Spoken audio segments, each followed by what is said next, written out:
Ang face-to-face harapan ay pambansang dulugan ng mga may alitan. Hangad namin na bigyang solusyon ang mga di pagkakaunawaan para sa mas mapayapang komunidad. Ate Tuesday. Yes. Random lang. Okay. Curious kasi ako eh. Paano ba tumahol ang aso kapag gutom? Nangihina eh. Sa bagay. Tama, kulang sa carbs, ano? Sisiw naman, ang dali-dali naman ang pinapagawa mo. Ito naman, paano naman tumahol ang selosong aso? Seloso. Paano? Ay, may threat? May threat? I-block mo yan. Ay, sorry. Oh. Ito. Ito, susuko ka rito. Okay. Acting to kung acting. Kung magawa mo to, dapat may award ka. Okay. Paano matapakan... Sorry. Kaya mo yan. Paano tumahol ang natapakang aso? O sige, dapat tatapakan mo ko. Okay. Wag yung totoo. O sige. Okay, 1, 2, 3. Ay, sorry.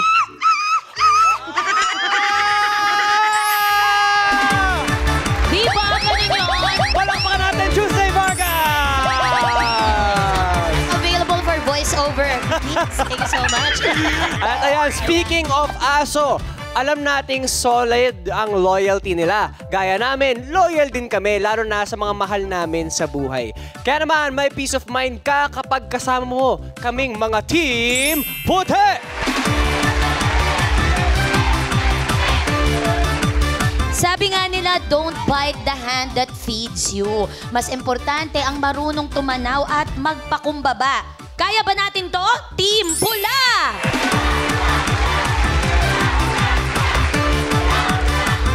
Real talk! Real people, ito po ang... Face to face, harapan!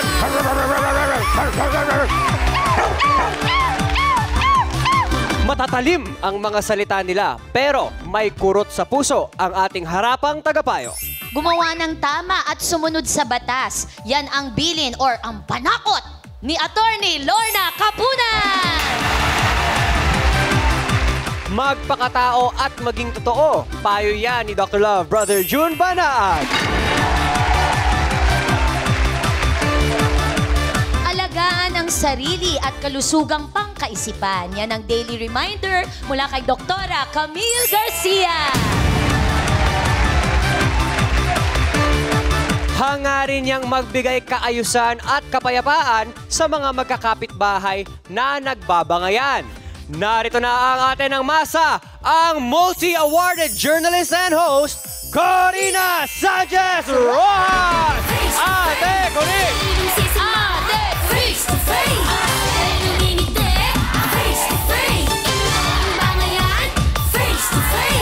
Okay. Maganda yung sama-sama, pamilya, magkakaibigan, at syempre, lahat tayo dito sa Face to Face! Kaya, mag-K2-waan tayo. K2-waan sa ating pagsasama-sama. Ang pinakamagaling sumayaw may premyo. Yay! Ready? Get set! O, paano yan?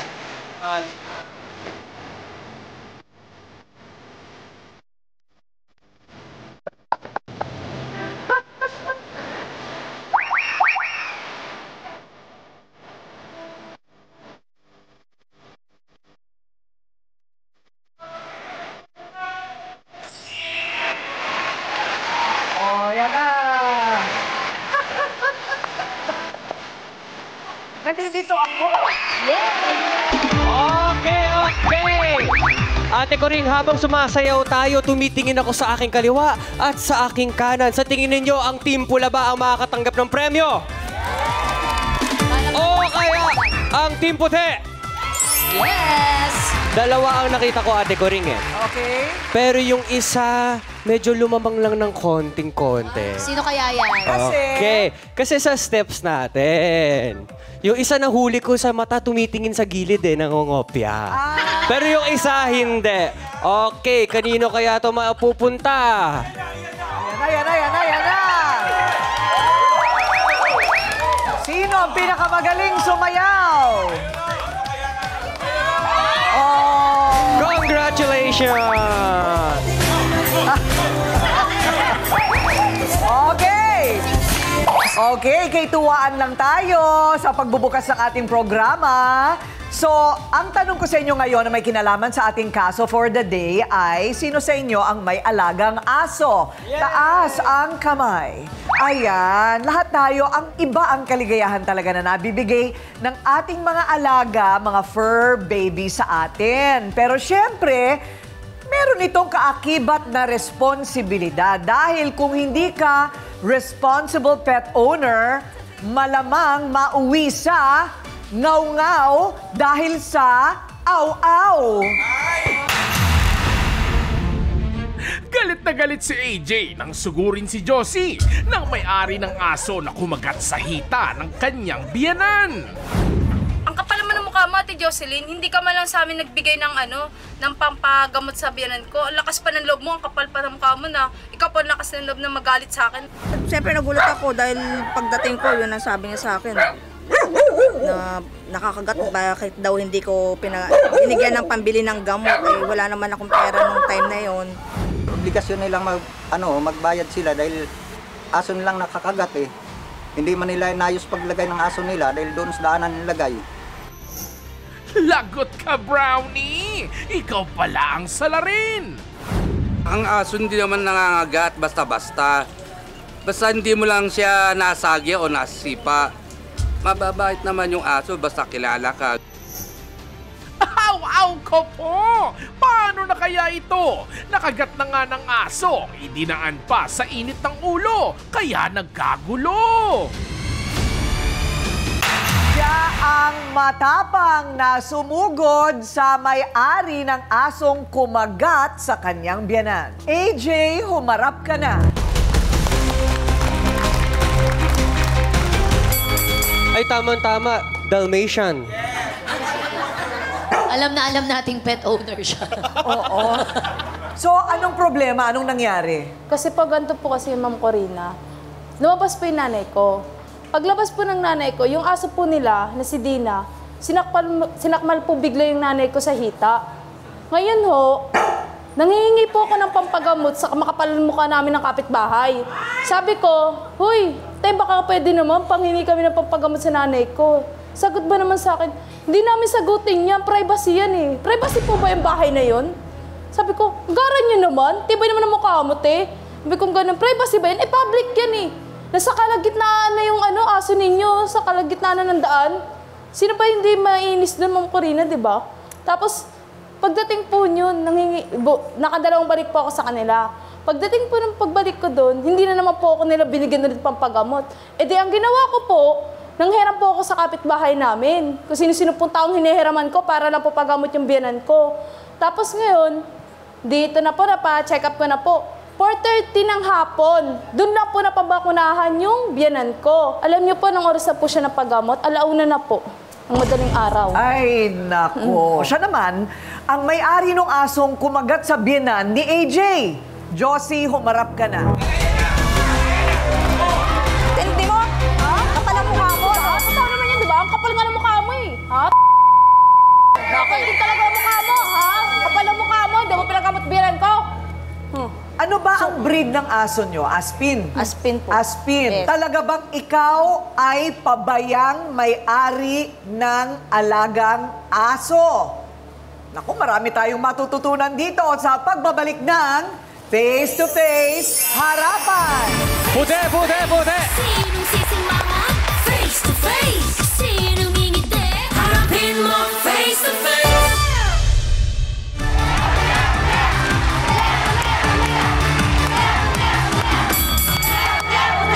Nako, alam po ba ninyo, nagkalat. Meron nga anti-rabies campaign sa ngayon ng DOH. Kasi meron talagang halos 500 kaso ng namamatay every year. 2024, 426 ayon sa DOH. Kasi hindi alam ng mga nakakagat na kailangan nilang magpabakuna. O baka wala silang pambayad. Kasi 1,516 bawat pabakuna sa taong nakagat 3 beses ang kailangan. Totoo po yun. Diba? So 4,500 o 5,000 halos Opo. ang kailangan. So ang tanong, talaga bang pabaya kang may-ari ng alaga mong aso? Ay, totoo talaga yun, di ba? Hindi ako nagpabaya totoo yun. kasi nakatali Ano yun, nasabi? nakaano lang siya. Nakatali. Parang nakahulag post. Kasi Nakatali na siguro nga, ate. natapakan niya. Kaya Nakatali na ganun. nga, ate, di ba? Ngayon, Nakakagat sa siya. sobrang haba ng tali, nasakmal yung biyanan Saka ko, wag di kang, ba? ano, Makapal kasi mukha mo, ang te. nagsisigaw ka pa doon na ano. Nagbibigay ka dapat, kahit magkano lang, mantanggap naman namin Nambabastos eh. ka Kasi eh. para sa Pinagsasabi mo rin mahirap sa kapitbahay, naririnig ng kapitbahay na ano. Oh, totoo na naman, di ba, te? Sabi pa, Oo. sismosa ako. Totoo naman talaga, Ano ba te. yun? Hindi ka ba chismosa? Ito, ikaw, Ha? totoo yung sinasabi Di ba ko naman. totoo, Chismosa ka naman ka? talaga. Oo, talaga, Kasi Teka chismosa ka muna, talaga. saan mo ba tinatali ang aso mo? Sa may harap po ng bahay. Oh, di ba po? Ha? Sa harap po ng bahay Sa namin. may harap ng bahay. Alam mo talaga, dapat hindi nag-aalaga ng aso kung wala siyang espasyo na malaya na makakalakad. Yung asong tinatali, abuse yun. Ayon sa batas. Yung asong parating nakatali, hindi yan pinapayagan ng batas sa Animal Welfare Act. Kailangan talaga may espasyo kayo. So walang espasyo sa bahay. Meron naman po, may pang ano lang talaga niya, yung pang kung gano'n laki niya, gano'n lang ang, yung Ay, parang hindi tulugan pwede lang rin niya. nakakulong. Bawal Hindi din po yung kinukulong. nakaano siya, nakalabas naman siya sa kulungan. Di ba po? Nakatali po doon. Pero nakatali po siya. Oo. Ibig sabihin po, wala po siyang kulungan doon. Correct. Ganun po yun. Hindi rin dapat kasi kinukulong ang aso. May Totoo space po naman po yun. siya para sa kanya, yung higaan niya. Okay. Ang aso hindi naman basta nananakmal. Hindi talaga.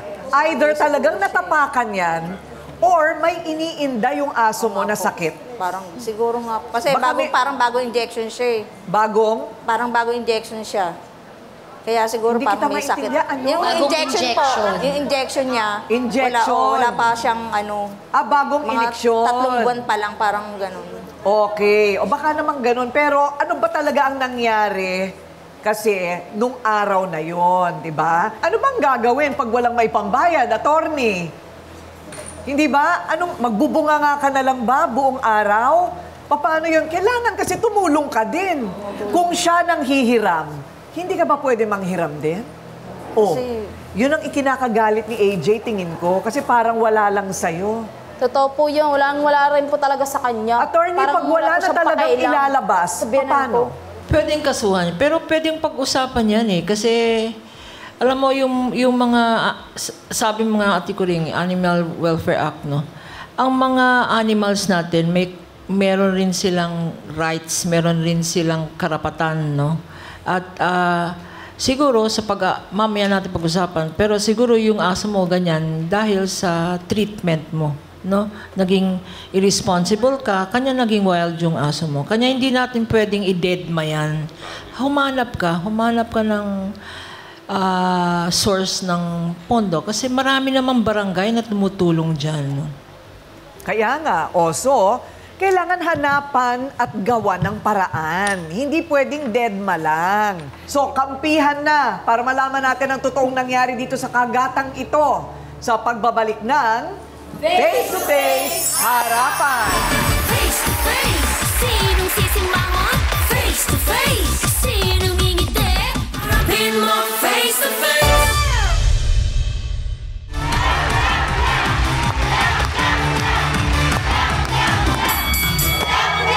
Siya raw ang nakakita kung paano kinagat ng aso ni Josie ang hita ng biyanan ni AJ. Ayan. So malalaman natin kung ano ba talaga nangyari, paano nangagat ng hita itong si Dina, pangalan ng aso. Belen, humarap ka na. Obligasyon mo yan, Josie. Di pa, hindi siya... Bakit alam niyo ba kung sino nakakagat? Kung aso ko talaga? Aso mo naman talaga eh. Hindi Kitang-kita niyo ko eh. nakita. Aso mo. Kita ko kasi naghahanap ako ng apo ko. Sabi mo, hinahanap mo ang anak mo. Ang apo ko po. Aktong nakita mong Kita ko. pagkakakagat, as in, yung mismong pangyayari? Yung aso niya, Josie. Okay, so may ginawa ba si ate, yung nakagat, bago siya makagat? Like, tinakot ba yung aso? Tinapakan? Sinaktan? Hindi naman po. Basta nakita ko lang na nakagat. Kasi lumabas siya eh. Nagpapabarya ng pera. So after na, nakagat na nung nakita mo, hindi yung bago, yung buong pangyayari. So, hindi mo alam kung natapakan niya yung Hindi aso? po. Hindi ko po nakita na natapakan niya. Pero nakita ko na lang po na nakagat na siya ng aso. Walang may gusto sa nangyari. Problema mo, wala rin talagang testigo. Pero siguro, hindi na yun yung point. Ang point, yung responsibilidad mo. Pagkatapos makagat. Kasi nga po wala akong pera nung time na yun. Alam mo, kung walang pera, dapat nagpapakumbaba. Na makikiusap ka kay AJ, pasensya ka na. Hindi natin ito ginusto. Hindi lang po yan yung matapang nire-reklamo siya ko din po sa kanya, Ma'am Corina. Alam niyo po, napakalaking chismosa niya sa barangay po namin. Bakit? Ito po yung paano po yung Totoo kami yan, namin Jim. mag-asawa. Totoo Chinichismis yun. niya, makapal ang mukha ang babae na yan. Totoo kasi malakas ang boses niya pag nag-uusap kayo mag-asawa. Wala kami doon pakialam kung mag-away man kami ng Yan, asawa ko. hindi ako nagchichismis, naririnig ng mga kapitbahay ko yung sinasabi niyo. Mag-away, tsaka kung totoo sila, wala ka na Para doon, kayo labas ka nasa na doon. TV, Chinichismis mo pa sa teleserye, kapitbahay namin. kung mag-ano sila, Kapal naman ang mag-usap. mukha mo.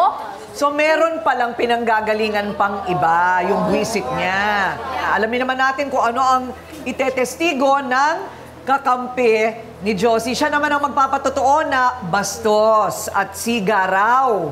Makipag-usap itong si AJ kay Josie. Dahil pagka syempre binubungangaan ka, parang ayaw mo rin nun, di ba? Nagdidilim yung paningin ko sa kanilang dalawa. Baka ipatay ikaw, mga gat. Baka gusto ko pa kasi pero... sa kanya ngayon eh. Hindi, Iba na yung tao hindi, na yun ang point ko, hindi nakakatulong yun.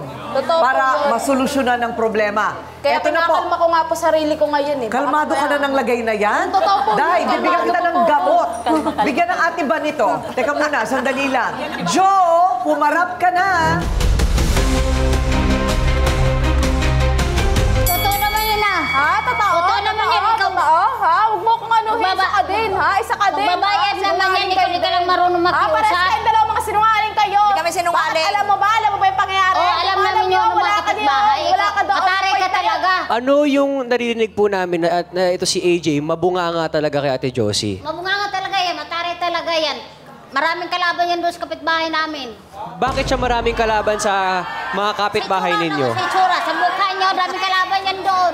Kahit magtanong kayo doon, alam na mga kapitbahay yan. Kasama rin natin today ang mismong nakagat ng aso. Opo, ito po.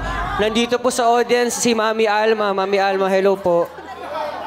Nanay, o dyan ka lang. O ano? Ako yung nakagat ng aso, tapos kayo pa matapang. Hindi kami matapang. Nanginginig ako! Nanginginig ako! Nung time na yun nakagat ako! Hindi ba nyo alam? Natapakan. Ha? Alam mo, ito ang nakagat sa akin! Oo, Pangil! Pangil ng aso niya! Wala kami nga pila-pila, nangutang kami! Dapat nakiusap kayo ng... Ah, hindi!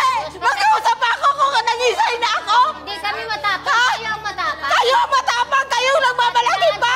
Ako nakagat! Ako nagsabyado! Dapat makinig naman kayo sa akin! Makinig ka rin, makinig. Ha? Makinig kayo sa Makinig! Paano kung namatay ako nung oras na yun namatay ako?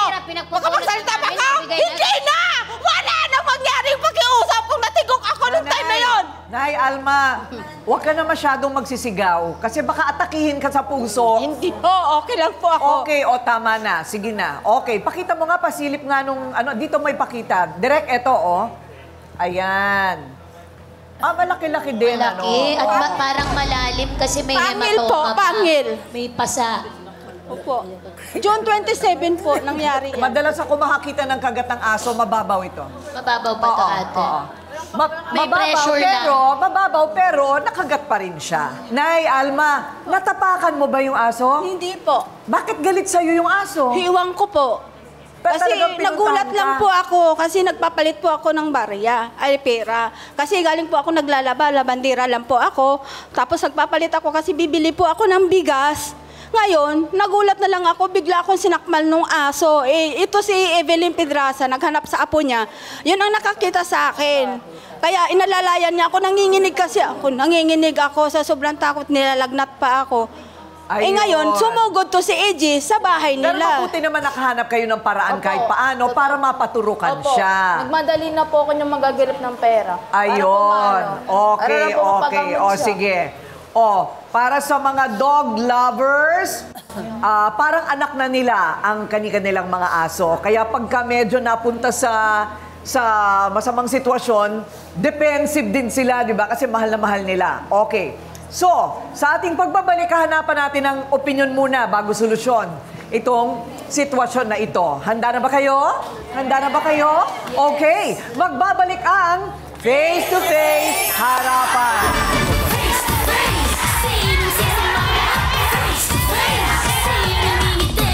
Harapin mo face to face.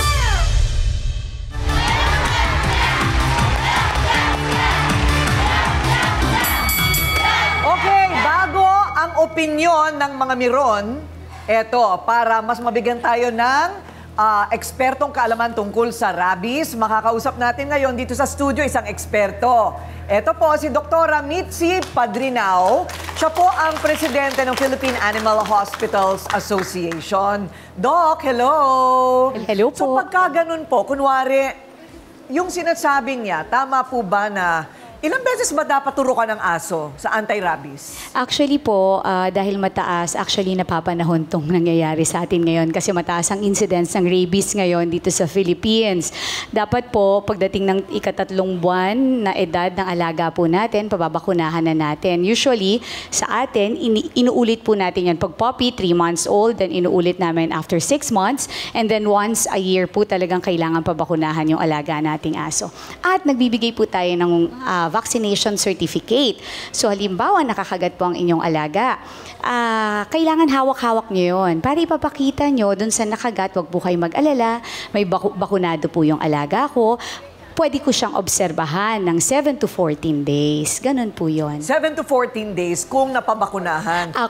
Sino po ang obserbahan? Aso o yung nakagat? Yung aso po muna. Kasi po ganito yun, kailangan po nating malaman muna kung ano talaga yung behavior ng alaga ninyo, kung mahilig po ba talaga siyang mangagat. Ilan na po ba yung kinagat niya? Kasi po kung mahilig siya talagang mangagat, attitude niya na yon, kailangan talaga siyang pabakunahan taon-taon. Kung hindi po, magbabayad po kayo talaga ng nakagat niya. Ng danyos pati, iba pa yung danyos. Yes. Dito naman kay nanay, tama lang ba na kahit nabakunahan na yung aso, doktor, kailangan pa rin niya magpabakuna? Actually po, Miss Josie, Ma'am Josie, kung wala po kayong mapakitang vaccination certificate, hindi po natin i-consider na nabakunahan yung aso ninyo. Kasi kahit pumunta po tayo ng barangay, wala po silang record doon kasi yun ay mass vaccination. Ibig sabihin, pag binakunahan yung aso nyo, bibigyan kayo ng certificate. Yun po yung tanda na nabakunahan. Kasi po hindi sila nagtatabi ng record ng lahat ng nabakunahan nila. Sa inyo naman po, yung nakakagat po, yun nga po, mag-uusap-usap kayo kung ano po yung dapat gawin. Kasi i-consider po natin hindi bakunado yung alaga nyo, magpapabakuna talaga sila kasi depende po sa area ng kagat. Buti na lang po si Nanay Alma, dito po sa hita. So medyo matagal pa po ang observation. Kailangan po munang maobserbahan yung alaga nyo for 7 to 14 days. Pag hindi po yan namatay, ibig sabihin wala pong rabies yung alaga ninyo. Ay, ganun po ba yun? Pagka hindi nabakunahan ng dog at nakakagat, mamamatay sila? Kung positive po ng rabies, lagi po nating tatandaan, ang rabies virus po ay hindi inborn sa alaga nating aso at pusa.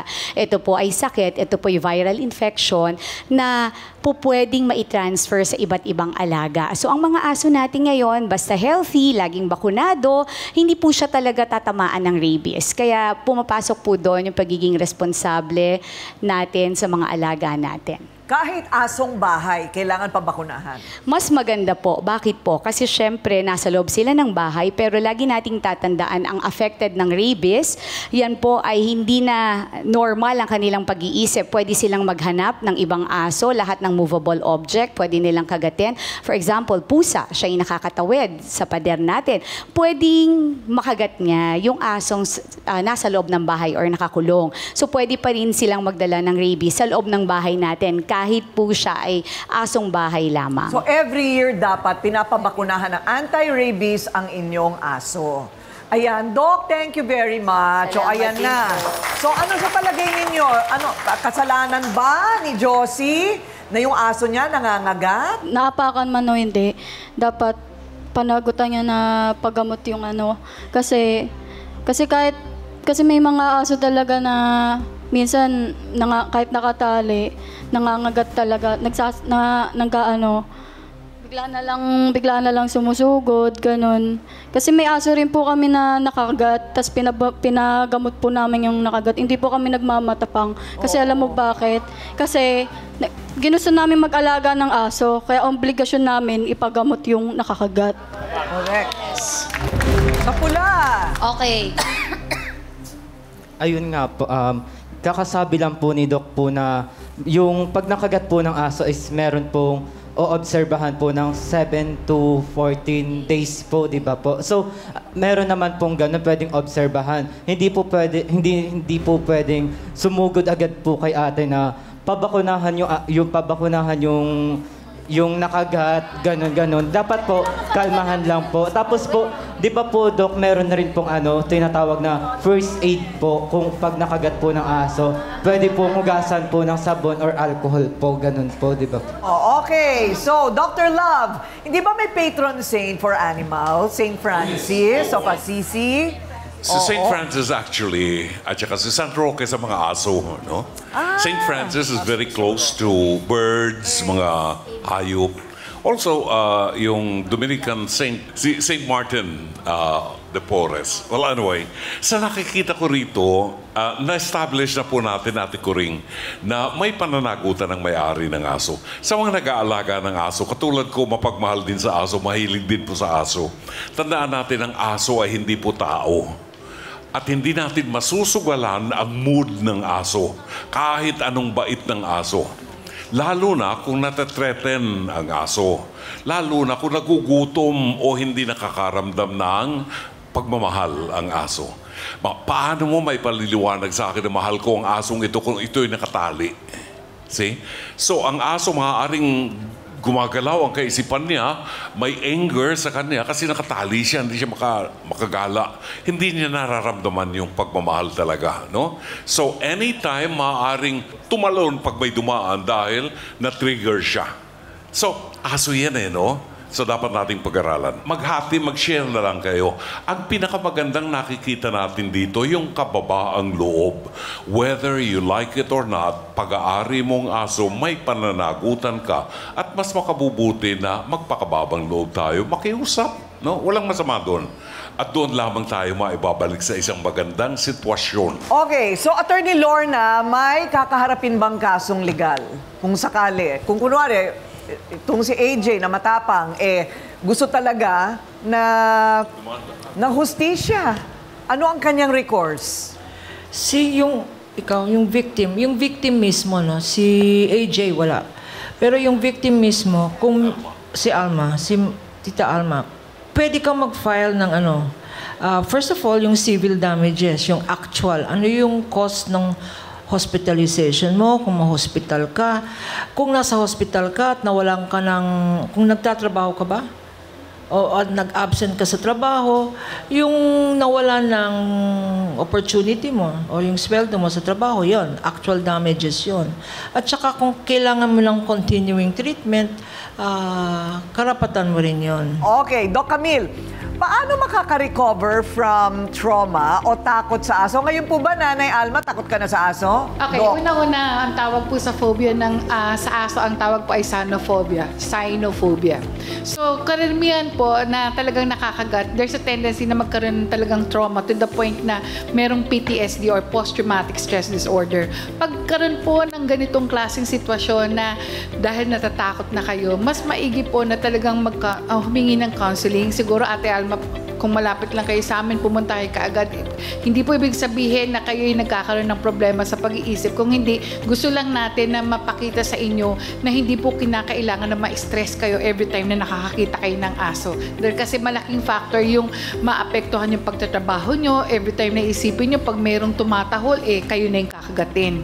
So talagang kinakailangan po na kahit paano mag-seek ng professional help. So ang tanong dito, magagamot na rin kaya ang hidwaan ng magkapitbahay? Walang may gusto namang mangyari ito. Nagkaasaran lang talaga sila sa kanilang tarayan sa isa't isa. Di ba? Kawawa naman yung aso na pagpupuntiryahan. Meantime, nakatali. Kawawa si Dina. Ay basta, meron tayong solusyon sa pagbabalik ng Face to Face Harapan! Face to face, sinong sisimangon?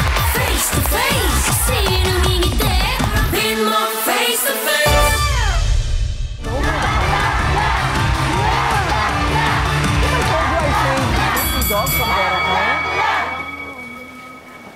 Nako, eto na. Usapang aso. Pero ito rin ay usapang paghihinahon, usapang obligasyon, usapang pagpapakumbaba, hindi ba? Usapang pag-iintindi.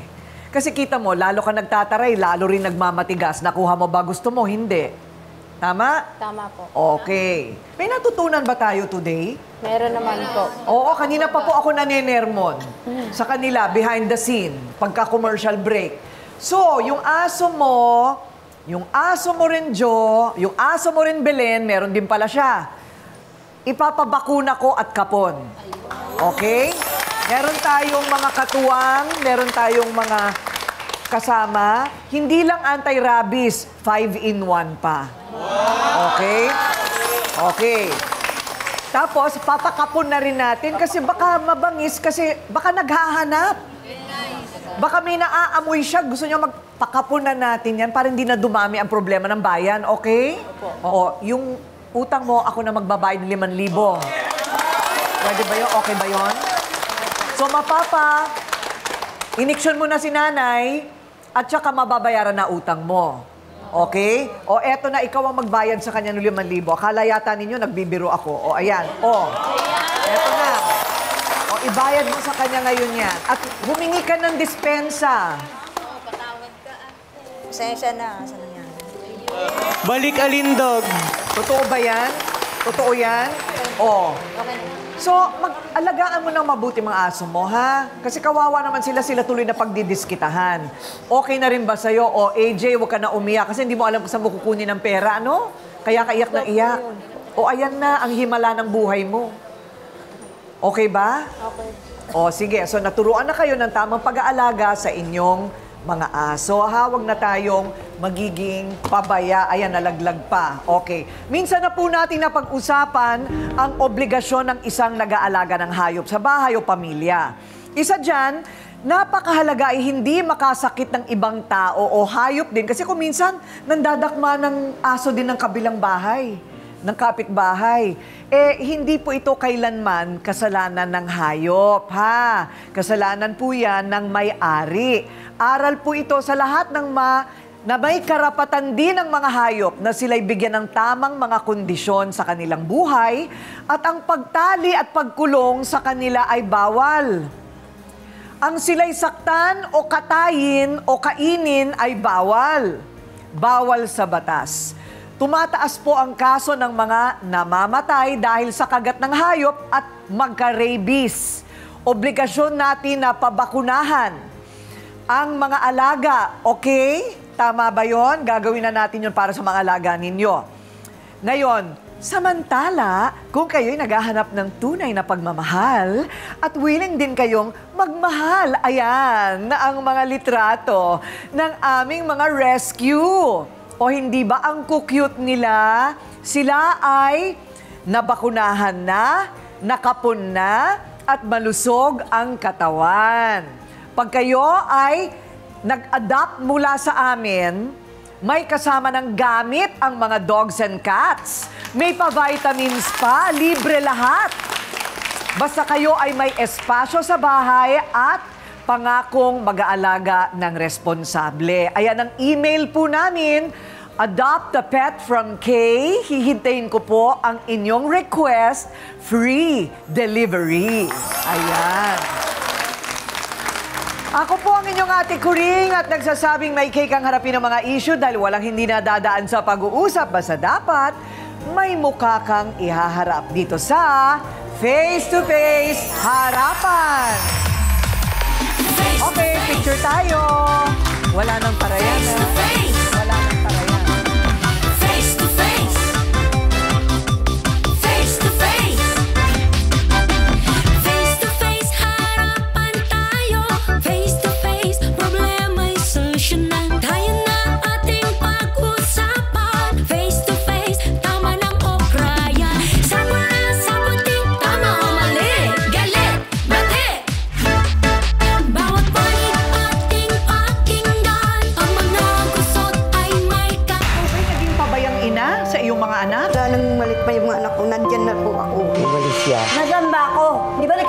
tayo pare-pareho. Sabi ko, alaga mo anak mo. Nagkasakit man yung anak natin, nandun pa rin ako. Hala, inom ka daw. Mula po namatay po yung 3 kong anak. Napapabayaan yung anak namin, kaya namatay. Lagi niya ako sinisisi, ako daw may kasalanan. Harapin mo